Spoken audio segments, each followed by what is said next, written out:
What's up, everyone, and welcome back to the Red Chaos One channel, the home of web fiction content on YouTube, and the second entry in my web novel success series. So don't forget to hit that subscribe button, that like, and leave a comment.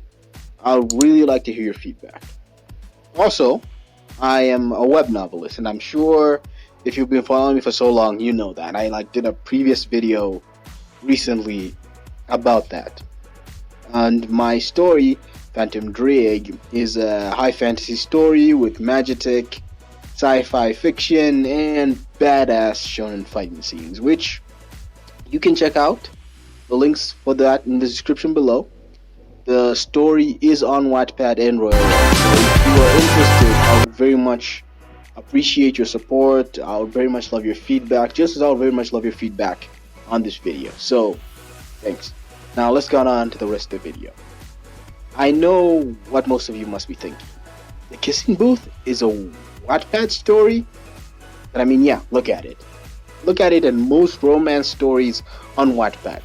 You really don't see the Kissing Booth fitting in right there. I mean, of course, it's still top tier amongst most other stories in terms of writing style and characterization, but dude, it is brimming with Wattpad tropes. Like, you got the good girl, the bad guy, the bad boy stuff. Like, look, you read a Wattpad story, and then you either watch or read the Kissing Booth, and you'll be like, oh yeah, I see it now. This story was from there. Now, amongst the Wattpad success stories, the Wattpad success story hierarchy, after the series, which I have also done a video on, tends to be considered number one, and the Kissing Booth maybe number two. The rankings might change. Well, these are mainly how I view things, but I'm basing that off when people talk about them.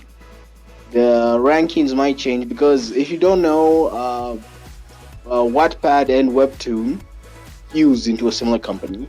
They did a conglomerate, or someone bought the other. I'm not sure. I'm not a business guy, but they are doing a push for making more Wattpad web novels into TV shows. So, TV shows, movies, so I'm sure it might change. Maybe some of the stuff that's going to come out of this new wave might be bigger than After. It might be bigger than the Kissing Booth. I don't know. But as of how I see it right now, if you were to ask a person who's knowledgeable in this, which ones do they think are the most successful Wattpad stories, I'm sure you're gonna have After on top and something like a Kissing Booth are number two. I'm not sure. I'm not done a look into the other Wattpad success stories, so I might be wrong. So, for those of you who don't know what the hell a Wattpad is, it is one of, if not the largest web novel platform in the world, with more than 65 million monthly users who spend a collective 15 billion minutes per month reading its online stories. Like, dude, that is insane. Wattpad has grown, and I know I'm one of those 65 million users. Anyway, the story, The Kissing Booth, was posted on Wattpad back in 2011 by a then 15-year-old Beth Rickales, who had grown tired of stories of vampires and werewolves, because I'm sure that's the time when Twilight was like at its apex. And she wrote her first young adult novel, which obviously is The Kissing Booth. So maybe let's not judge this story too harshly. It was written by a teen for a teen audience, and let's be honest, there is far worse on the platform, regardless of the problematic tropes that you might find in this story. And trust me, I have seen a lot of garbage material on Wattpad. But yeah, of course it's there. Everyone there is an amateur author.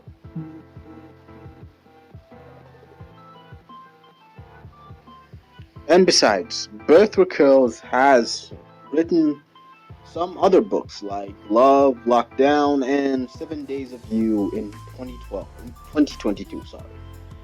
I don't know much about these books, but I am willing to bet that they are better than The Kissing Booth. Like, she's probably grown as a writer. Or maybe I'm just blowing smoke out my ass, who knows.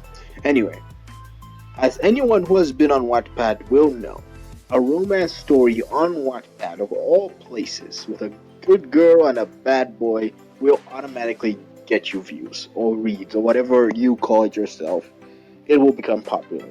But the Kissing Booth was clearly a cut above the rest as it managed to reach over 19 million reads or views, and good lord, that is certainly impressive. With views like that, she won the site's illustrious Wadi Awards, which are like a symbol that, yeah, you have gotten popular on the site. She won them for the most popular teen fiction category, which, congratulations to Beth Wickels. For a 15-year-old at the time, you're winning at life, and the fates must have been smiling like the Joker himself at her, because at 17 years old, she scored a 3-book deal with Random House UK in 2013, becoming the youngest Wattpad writer to earn a book deal at the time. Now, that on its own is already a big success, but Beth Wickels and her book were just getting started. A year later, she was named by Time magazine as one of the 16 most influential teens of 2013.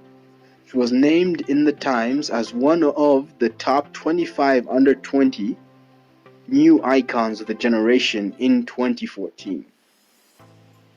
But I'm sure most of you, that stuff doesn't matter to you. Because if you've heard of The Kissing Booth, then it is from the Netflix movies.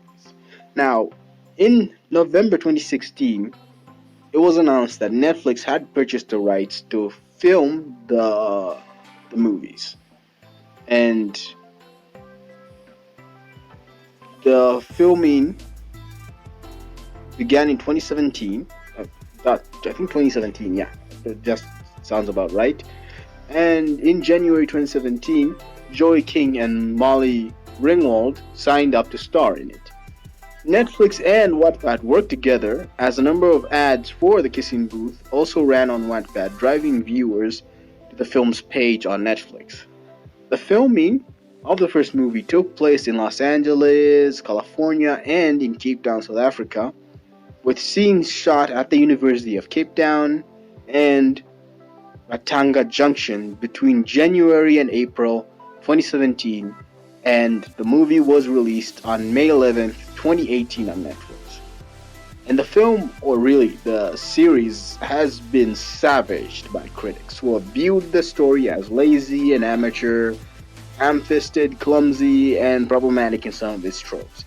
Like going so far that on Rotten Tomatoes, the film has an approval rating of 15% based on 13 reviews, with an average rating of 4.1 to 10. But what critics like and what audiences like tend to be two very different things. Because shocker of shockers, what professional critics are looking for in a movie is absolutely different from what an average person is looking for. Especially an average person who is the specific target audience for a romance story, a teen romance story. So, upon the sequel's release in July 2020, the first film was the third most viewed on Netflix that weekend. Like the third most viewed thing on Netflix that weekend on its release. Like that is impressive. And according to Netflix, 1 in 3 viewers of the film had rewatched it, which is 30% higher than the average movie rewatch rate on Netflix. Of course, I don't have any actual numbers because streaming companies can't be bothered to reveal that kind of thing. They all just go for bro, trust me. But its IMDb rankings indicate that the movie is at least resonating with its core teen audience. Now, The Kissing Booth isn't high art, but that isn't relevant in this video. I'm more interested in looking at it as a success, or if it's not a success. And yeah, obviously, it is a success. I mean, Beth Wickels wrote a romance story on Wattpad, a very oversaturated genre on the site, and she managed to hit around 19 million reads. That is insane in and of itself, and she also managed to not only get a book deal, multiple book deals, but also multiple movies deals that, regardless of the quality of the product, have a dedicated fan base. When I look at this, it inspires me, and it just shows how web novels have changed the literary world because writers can grow an audience without traditional publishers and succeed. It's what I love about the web novel industry because even if someone doesn't succeed, like a Beth Raquel's, they are at least allowed a space to tell their stories. Well, that's it. It's been a fun video, and I hope you learned something from it. And you know the usual. You can leave a like, a comment, a subscribe, and also check out my web novel, Phantom Ddraig, in the description below. This has been Red Chaos One, signing off.